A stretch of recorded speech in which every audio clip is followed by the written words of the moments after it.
What's happening, everybody? Steve here, Cars with Steve, and today I'm going to show you everything you need to know about the steering wheel and the cluster screen inside of the 2022 Lincoln Aviator. Going to be showing you how to use the adaptive cruise control, navigating through all of these different screens, but let's dive into it, have a little bit of fun, and see what's going on.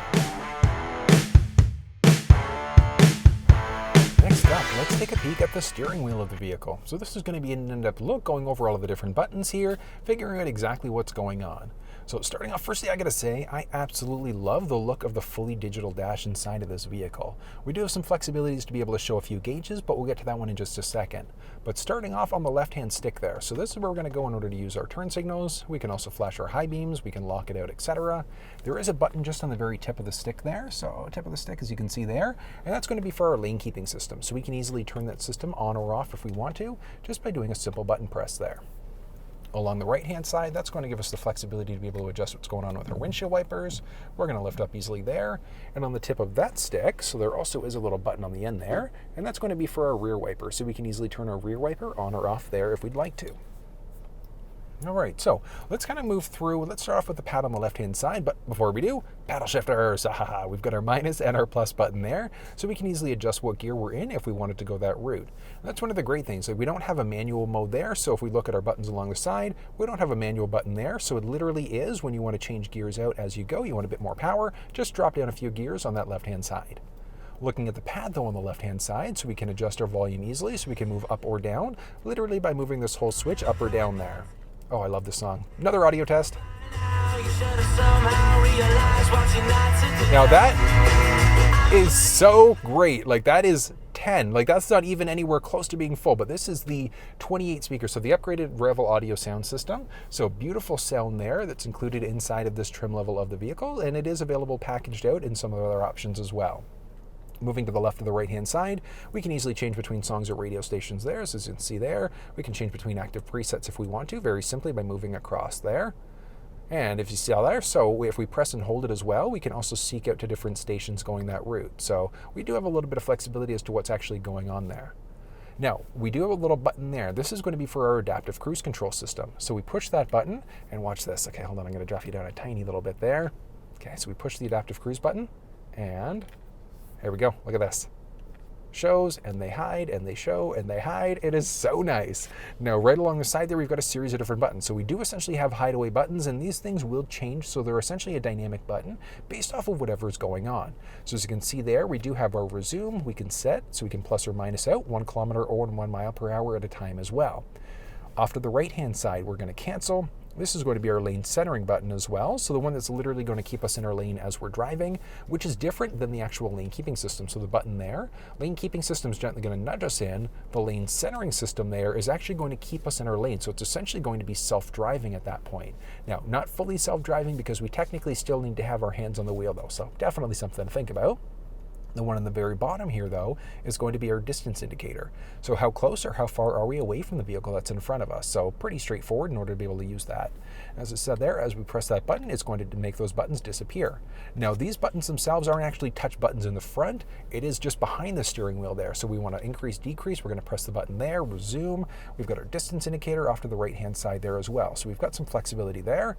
Like I said, we can easily just adjust that if we need to. We can turn it on or off. Along the right-hand side there. So we do have another button there. We push that in order to be able to get into different pages in that middle screen. So as you see there, we jump between active pages. So we've got our calming screen. We've got our trip 1 counter, which if we just press and hold in the middle here, so you see there, down and reset. So it can reset ourselves very simply that way. Pushing again is going to get us to our fuel economy. Same idea, we're going to push and hold to reset that. And then we've also got our tire pressure, which this one is off a teeny little bit in that back right wheel, so I'm going to have to get that one adjusted. Now looking there, we also do have this pad on the left-hand side that's going to let us adjust individual things as well. So starting off on the left there, so we go left, and as you can see there, we've got our AM, FM, Sirius XM. If we had a USB stick with MP3s, we input it, that would show up as a source. If we had our phone connected, that would also show up as an available audio source as well. But as you saw there, so we jump into one of these settings, and it brings us back to our home, and then a back button there as well. So these buttons do dynamically update based off of what's going on. So we can go off to the right for OK, we can press back, and that's going to adjust these buttons here again. Moving up, we've got our factory navigation there as well. So let's kind of move you up a tiny little bit there. And taking a peek. So as you can see there, so we've got factory navigation. We can set up a home address. We can look at previous destinations, favorites, point of interest nearby. So we've got some flexibility as to what's actually there. So let's see. So as you can see, we've got a ton of different options there. And if we go to any one of these things, let's say we want to go grab a coffee.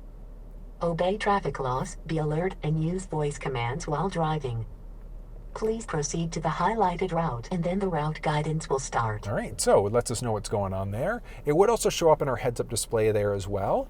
And then if we go over to our navigation on the screen, as you can see, we've got our active route there. So definitely a great thing. We can press the little X button along the very top of the screen to cancel out the route if we wanted to. Or if we press the navigation button up there, we can cancel the route out very simply that way as well. So the route is now canceled. So really that simple. Moving off to the right-hand side there is going to be for our phone. So if our phone is connected, we'd be able to make phone calls, things like that. And then down, we've got a few other settings. So we've got our heads-up display, so we can turn the heads-up display on or off very simply there if we want to.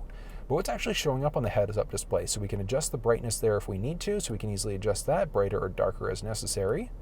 We've got our positioning as well. So do we want to have the vertical position different? So we can move it up or down as well. We've got our image rotation, so we can literally adjust which way this thing is going to rotate, and then what content is going to be there. So we've got our miles to empty, kilometers to empty, etc.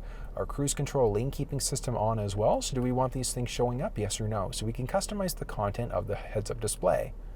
We've got our base display set up as well. So what kind of screens are showing up there? Do we want our trip 1, 2, our auto start stop? Seatbelts is kind of a neat one to keep on there. Power distribution and off-road are always great ones as well, but we are maximum, so we can only have a certain number of screens there. So we've got to select which ones we don't want showing. So let's kind of go and adjust. Calming screen, no, I'm not a big fan of that one because it doesn't show anything there. So if we go off-road for a second, and we go back again, and back again. I could technically have pressed home. That's one of the cool things, because if we're in any of these other sub-screens, sub-menus, things like that, we can just press home, and that's just going to bring us back to this home screen instead. And then we go to our individual pages there, and we're looking for the one I just added in. Got that one. Seatbelts we added in there, so that's kind of neat. And then we've got our tire pressure there as well.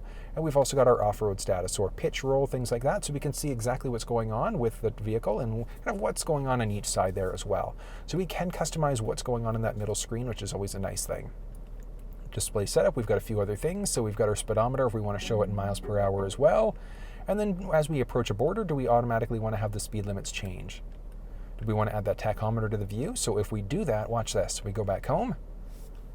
Split view, so nice. So we've got our tachometer and our speedometer there as well. And because we've set one other thing up, we've got our speed showing up there in miles per hour. So we do have the option of going back into our display, and we can have it set up so that it's kilometers per hour there instead. Jumping back, we've also got our oil life, and we can do a reset if we're changing the oil ourselves, but when you get your vehicle serviced at your Lincoln dealer, that's automatically going to be updated. But as you can see there, a beautiful look. There is one button I haven't done yet, and that's this one. So right along the very top of the steering wheel, we've got another little button there, and that's going to be for our voice command prompt. So pressing that button, as you can see there, we've got a few options. So we can change songs, radio stations, we can navigate using our voice, we can make phone calls, we can do a number of things. Button press that in order to be able to cancel it out. So it is nice that we've got a smart system there. Now, if we were connected through something like Apple CarPlay, we would have the flexibility of pressing and holding to use our Siri assistant. So that's always a nice thing. But that's going to be the basics of the steering wheel as well as that cluster screen. That was a pretty cool process, right? And super straightforward at the same time. I love the fact that this thing is fully digital and we can still customize a few things as well. But if you ran into any problems, you have any questions, drop down below and let me know. If you enjoyed the video, thumbs up and think about subscribing. And until I see you next time, take care.